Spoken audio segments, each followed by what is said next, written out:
We're good.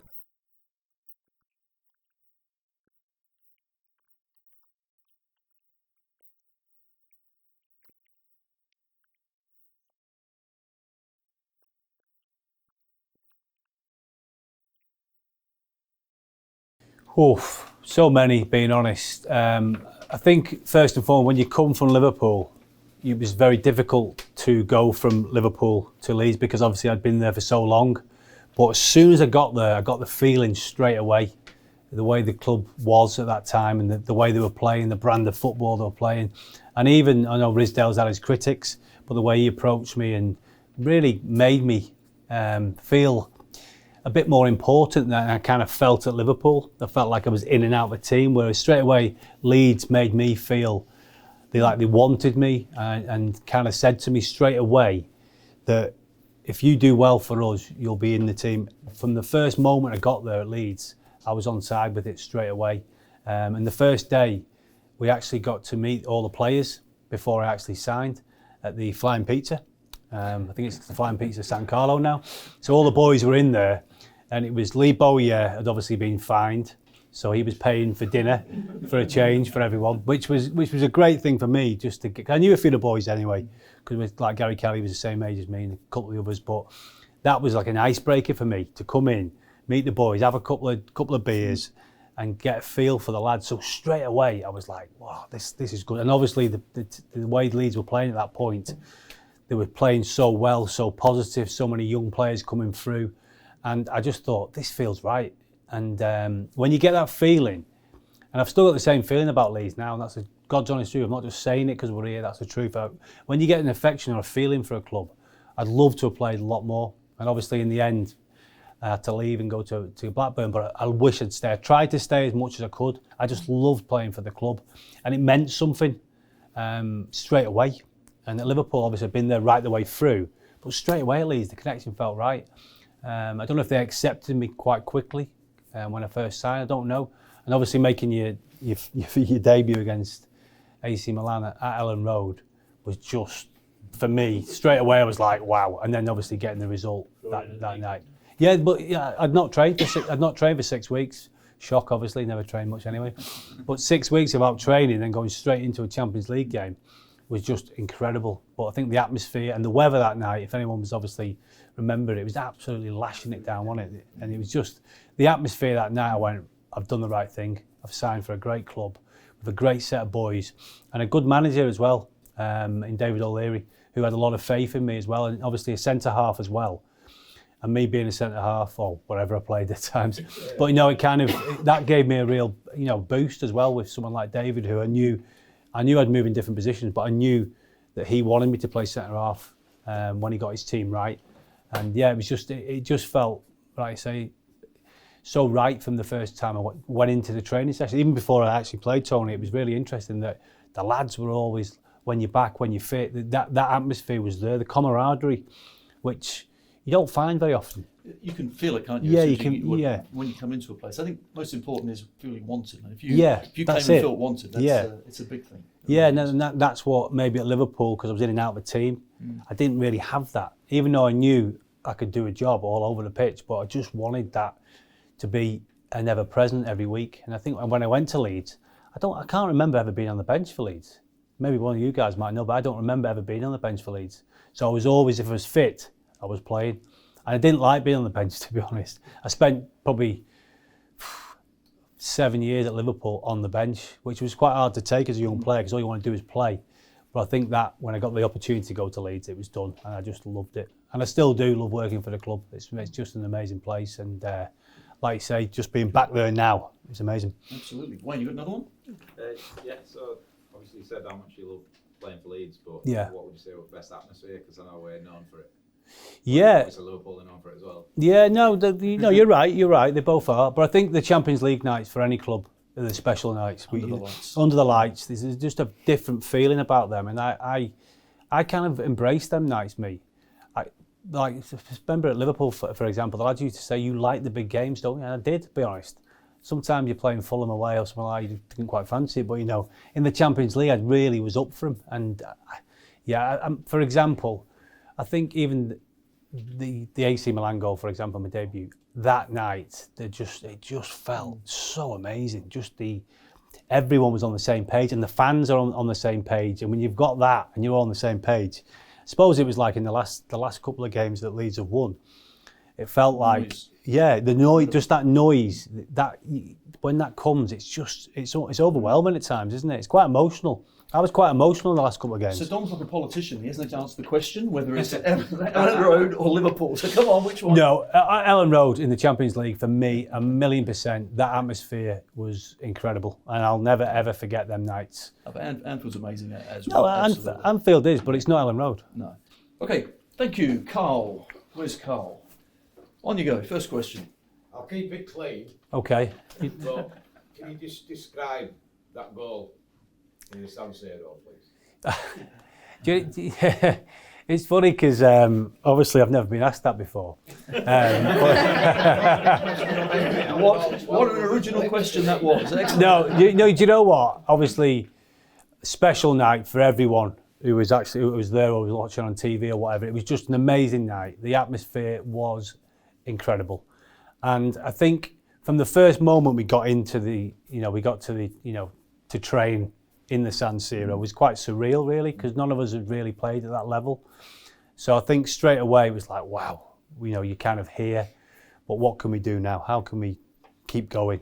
But it was just something about the San Siro, and obviously it's sad to see that it's going soon, isn't it? Yeah. They've changed the stadium, but for me that'll be a loss.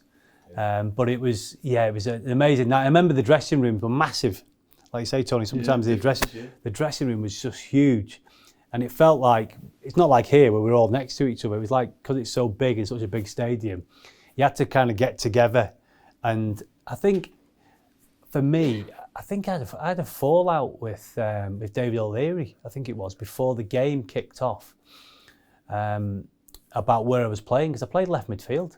And I kept playing left midfield, because obviously when you're playing against certain players, and I was like, I want to play centre half. And we had this proper, at one time I think I actually took everything off. Not everything, but and threw my boots down and everything and went, right, that's it, I'm out of here. Wow. And then I think Rio Ferdinand couldn't play, and he said to me, come on, calm down. I was like, I can't calm down. I want to play in a certain position. Wow. But I think when you get the opportunity to go to the San Siro and then score a goal, listen, I didn't score many, and we all know that.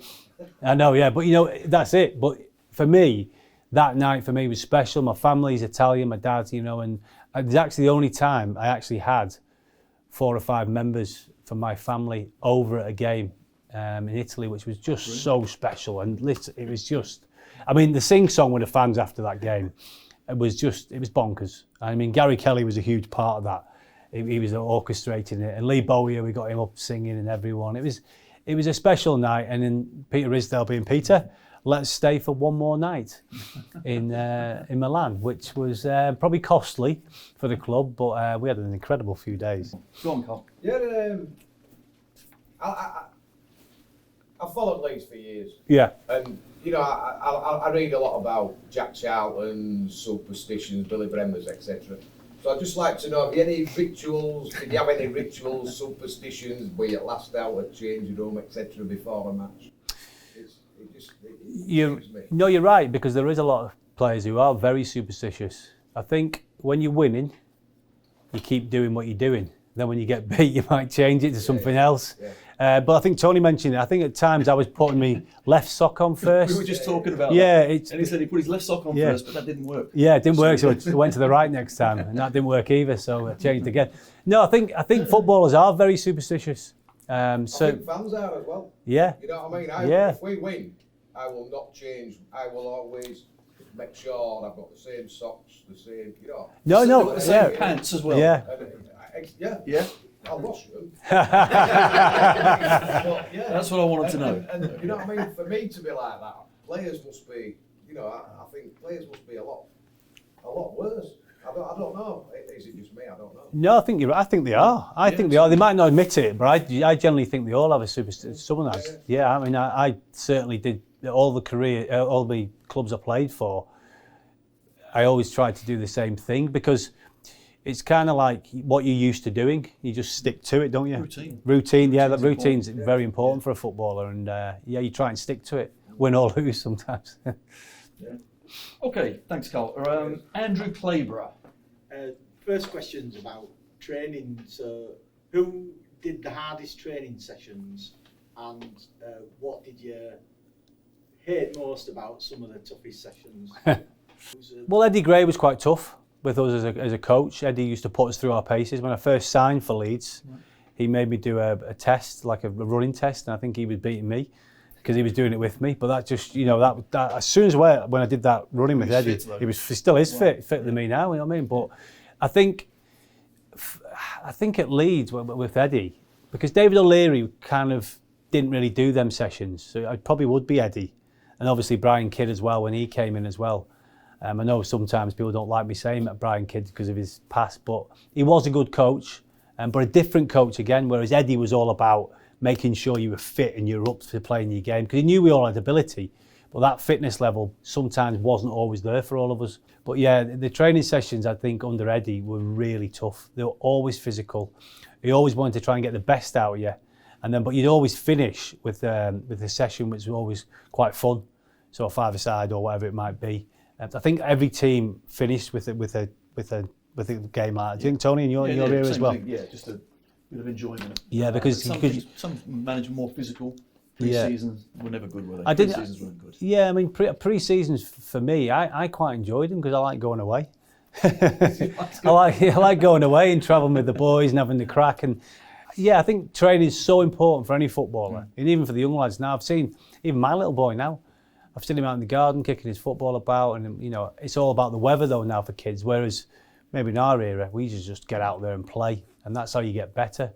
But yeah, the training was hard at Leeds, and I'm just going to mention one player at that point when I signed for Leeds, fitness-wise, was Lee Bowyer.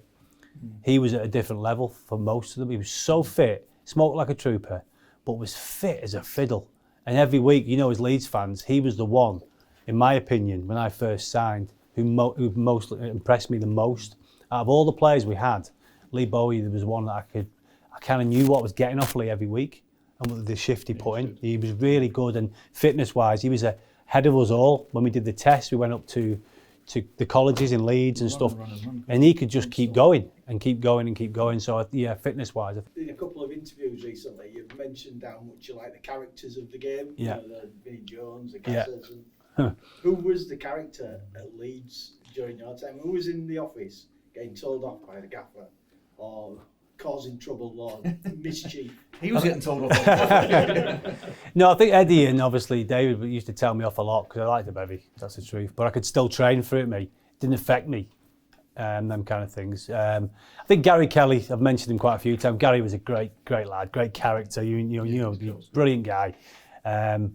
But I think he was probably the funniest. I think David Batty's the one that we don't know too much about now because obviously David does his own thing, but he was a real character, and really he'd do it when you're not thinking it's happening, because he wouldn't be training that much. So you'd go out training and he'd just be doing all kinds. I mean, your car would go missing, you'd be filling your car up with grass cuttings or whatever it might be.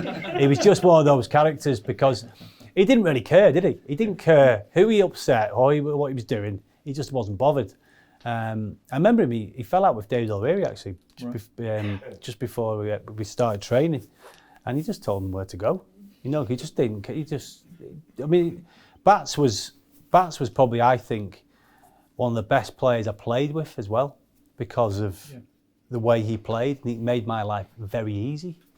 But yeah, I just loved characters like them. You mentioned Vinnie Jones. Met Vinnie a few times, played against him at the Crazy Gang. But yeah, I think football misses them characters. Like I roomed with Razor Ruddock at Liverpool, for example. I mean, Razor. Imagine rooming with him when you're a young lad. Jesus, it took about 25 years off me. I'm still struggling now because he was like, honestly, rooming with him was a whole new experience to my whole life. It was life changing. It all makes sense now, actually. Yeah, it does. All makes sense. Yeah, I'd probably still be playing if Razor hadn't come around. But yeah, I do miss them characters. Yeah. Okay, Brian Fisher. Yes, Brian. We're all interested in getting new signings, etc. But if you could get a signing from your era, who would you have in the current team from like a midfielder, defender, and attacker? Oof, well, definitely have Mark Viduka. Definitely, 1,000,000%, because I just love playing with him. Because he just held the ball up for me, just made life easier for us. I think Calvin Phillips as well, and, you know, being a Leeds lad as well in midfield. I think it's great to see local lads having a great career with Leeds, and he's been through the mill in a way, hasn't he? With, you know, when the club's been going down and stuff, but he's stuck with us, and a great player, and still is a great player, and hopefully he'll be back playing soon. And then probably defensively, this won't go down too well. Would probably be Rio Ferdinand. He was a bit of a Rolls Royce as a defender, and he's on my group now. We've got the WhatsApp group, and Rio's on it. And he speaks so highly about the club still. I know he gets a lot of stick when he comes to Elland Road working, doing the TV and stuff. He always says he gets hammered, but that's part of life and that's part of football. And I think in a way you kind of enjoyed that. Yeah. When I go to Everton or go to Man United and do some work, I get slaughtered. But I don't mind it. It's just part of it, isn't it? But they're the three that I'd say if I could bring in, they'd be the three that I'd like to play with now, because they were just so good at it.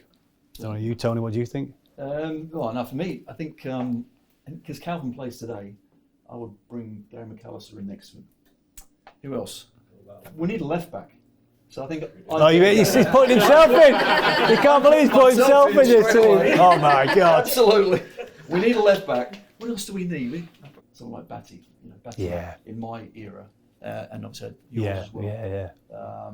He was fantastic. No nonsense as well, wasn't he? No nonsense. Yeah.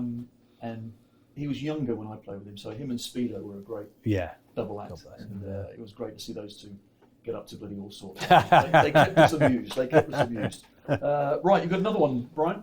Getting back up to like present day, and the last couple of games we've just had some fantastic celebrations in the crowd after the games. But from a player's point of view, can you remember? Have you got a highlight in your careers when the crowd went crazy, you went crazy at final whistle? Tell you what, I think the one that I remember celebrating the most, and this might sound weird, was playing away at Liverpool. We won 2-1, and Eddie Gray said to me before the game, "This is the game you need to win, kid." You know, and in the nicest possible way, because you're back at your old stomping ground, but don't be overawed by that. And it was really good advice for me. I needed to hear that from a voice like Eddie at that point, just to kind of calm me down, because I was kind of like, you know, you get a bit agitated before that type of game, and it was like against my old club. And I remember, obviously winning that game. I probably didn't go mental on the pitch, because obviously I have respect for the players I was with, but I did afterwards. That was a massive game for me. Coming back to your old club and winning. You know, not many teams go there and get a result, but we did, and we beat them well that day. That didn't happen very often. So for me, that was a massive day for me, and especially for me, my career with Leeds going forward. That one game really made me feel like I was back and I was playing with a team that I could go places with. Yeah. Right, Simon Dawson. Yes. What's your biggest regret from your time at Leeds? Biggest regret. It's a really good question, that, because I have a lot of regrets in life. I think, first and foremost, I think all of us at that era probably think we should have looked after ourselves slightly better, but it was a different era.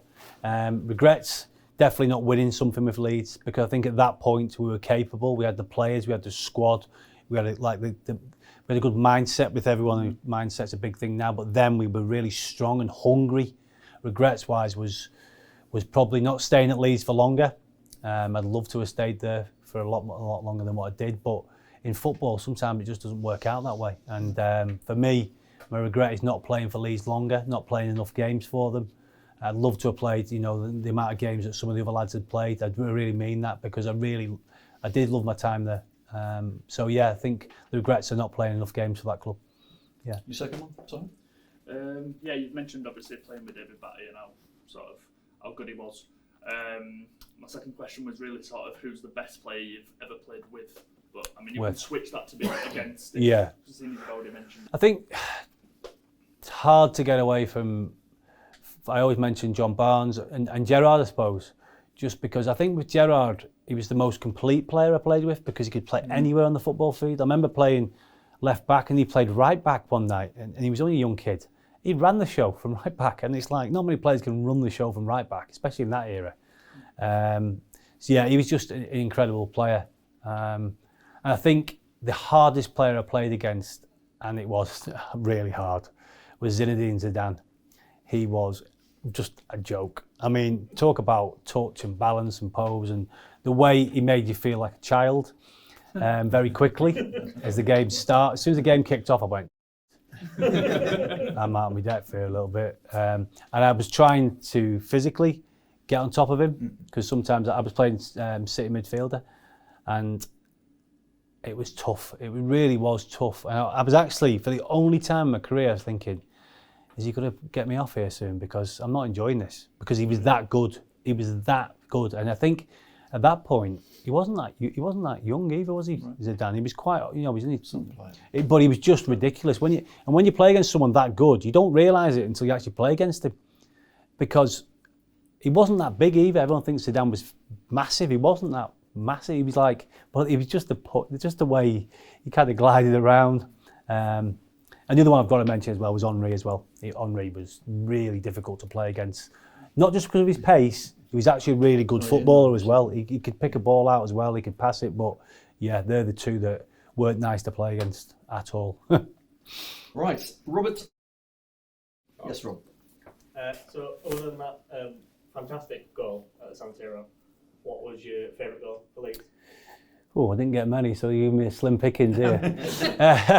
Do you know what? I think the Fulham, when we got was it 3-2 in the end? Yeah, we come back for that one. That was, like I said, I didn't get many, but that was nice. I think the Besiktas as well. Obviously, I can't believe I got 2 Champions League goals. I mean, I never thought that'd happen. 6-0 in the Champions League was pretty special for your first year in the Champions League. So I think to score again in that night, and we seemed like we had fun at that point. When you're playing as a team, there seemed to be fun. Everyone was having a good time. I know when you're winning 6-0, but it felt like all the way through that, we played with a bit of fun, which is very difficult sometimes when you're playing professional football to actually enjoy it. You know that, Tony, don't you, when you're playing? Yeah, it's a business, it's a job. Yeah. You love what you do, but you do something all the time. Yeah. It's bound to be difficult at times, but yeah, when you're winning. You're winning 6. Yeah, when you're winning, like you say, I can't think of any other games in the Champions League, especially that we got 6 in. No, that's a lot, isn't it? That's a lot. That's enough. Right, just the one question, Robert. You got no more? You good? No. Stop it. Right. There's a few other people that have sent in stuff. Okay. I'm going to ask you now. Okay? Yeah. Okay. So Ben Percy has sent one in. Describe how do you feel when you look at your Leeds career? Obviously, I had a bit of regret. Regret. Well, played more. Actually, very proud of what you've done. I'm proud, and I think the greatest thing for me now is the club bringing me back in and giving me opportunity, like yourself, working with the club and trying to grow it and make it become better. And we know where it could be. So I think now for me, any work I can do with the club now going forward is really important to me. Because I'm in Leeds now, me and my wife are in Leeds and the kids. So it's really important to grow the brand of Leeds United again, because I think we did lose that a little bit. And obviously I think, a lot of people now at the club, the identity of the club's back, isn't it? So I think for me, it's so important that we do that in any capacity. Like tonight, I like to, talking about stuff like this, it's all about getting Leeds to be the best they can be at this point. So that's what I want for Leeds United. I don't know if you feel the same, Tony. Yeah, I think we were lucky in that we were great eras at this club. So as winning the title, those were dreamy times, and it was a hell of a place to be. Obviously, your European nights were just amazing. Watching from afar. So as a player, you want that to happen all the time. But correct. Yeah. 16 years later, we had to wait until we get back to the big time. So to see us back in the Premier League now is great. Fantastic. But I'm sure a lot of you are looking at me, you younger ones, and thinking, I don't know what you're on about. You wouldn't have seen it. Simple as that. But those sort of nights or afternoons we've been seeing against Norwich and that sort of atmosphere. We had that in spades, and we were winning. We were the best or almost the best. So it's nice. So we want to get back to that. Correct. We all hope for that. So you all hope for that. I think your supporters probably doing better than the team because I think you are the best. I mean, yeah, it is honestly, ridiculous, isn't it? Gee, some of the noise and how you support the team is wonderful. And that 60 seconds against Manchester United, that's one of the best 60 seconds I've had in my life. Norwich at the end there, that was just amazing. Wolves away, I mean, it goes on and on and on. So we're making some great memories. But just for us to kind of be back and part of that, I think. It's important. Is what we really like. Yeah, it is. That's what I mean. Me and Tony obviously work together quite closely, and we do a lot of stuff around the club. And it's great because Tony's helped me because he understands what I've been through and stuff. So it's like it's nice because he remembers a bit more stuff and I forget. So obviously I end up rabbiting, and Tony just makes it a bit more calmer and clearer. So it's if someone asked him to read the team out, I thought no, I'll do that because he might not be able to read and things like that. But to be back involved is brilliant. It is great. Yeah, really Okay, we've got another question from James Grant. As a defender, who was the most difficult, aggressive centre forward you have ever faced, and why? I hate saying this player. I hate saying it because I don't like him. Mark Hughes. He was strong. We didn't like each other again. Maybe it's a Man U thing. I just didn't like Man U, but he didn't like me. I didn't like him. Played against him. He was always trying to knock lumps out of me, and I was trying to boot him, but he was physical. You played with him, didn't you? Well, no, I didn't play with him because just afterwards he joined Chelsea. I remember playing against him, and the first time I played against him, I just wanted to kick as hard as I could, boot him in the leg, and I did, and my leg bounced off. It did. He was every time I booted him, he was like, "Yeah, is that it?" I ain't going to do that again. God, what's the point? He was physical. And then obviously when he signed as manager at Blackburn, I was like, God, here we go. That's me for another 2 years doing nothing. I don't blame him, but Mark was really tough to play against, real physical presence, and I hated saying that, but it was true. He was a top player. Really was a good player. Played all over played for Barcelona. Yeah, exactly. So his CV is not bad, but enough about Man U, eh? Not bad at all. Yeah, enough of that. Right, 𝗔𝗯𝗵𝗶 has said, what has been your most memorable moment watching Leeds in recent years, and why? In recent years, certainly getting back to the Premier League, 1,000,000%. I was at the game, and obviously, I think for me, it was so important. I felt guilty because I was part of that relegation team, and I carried that around for a long time. And when we got promoted, I felt it. I really felt somewhat like that connection to being back where we belong, and I did feel responsible because I was captain at the time we got relegated, and I think for a moment I could put it to bed. I could when that final whistle went and we've been promoted. That was so good to get us back where we need to be in the Premier League, because we all know that's when you're watching Leeds now and you're playing against the top players, that's what we want to see as a fan as well. You want to see these top players week in, week out. And in the Championship, no disrespect, you don't get that. But in the Premier League, that's what it's all about. And just to bring that pride back to the club, and the way the lads did it as well, we've got to give them, huge, and under Marcelo as well, he brought a certain brand that we didn't really know about. Some of the football, I'm thinking, is this possible? Yeah. In the Championship with these players, is it possible? Yeah. But it was, and it was great to see. It was, really was. Okay, Barry. Who is your favourite Leeds teammate and why? Got a few, but I've got to give me big Norwegian mate Erik Bakke, who was here last couple of weeks ago, wasn't he, for the game? Last weekend, yeah. So my great mate. Speak to him most days. He sends me a dodgy picture on the slopes.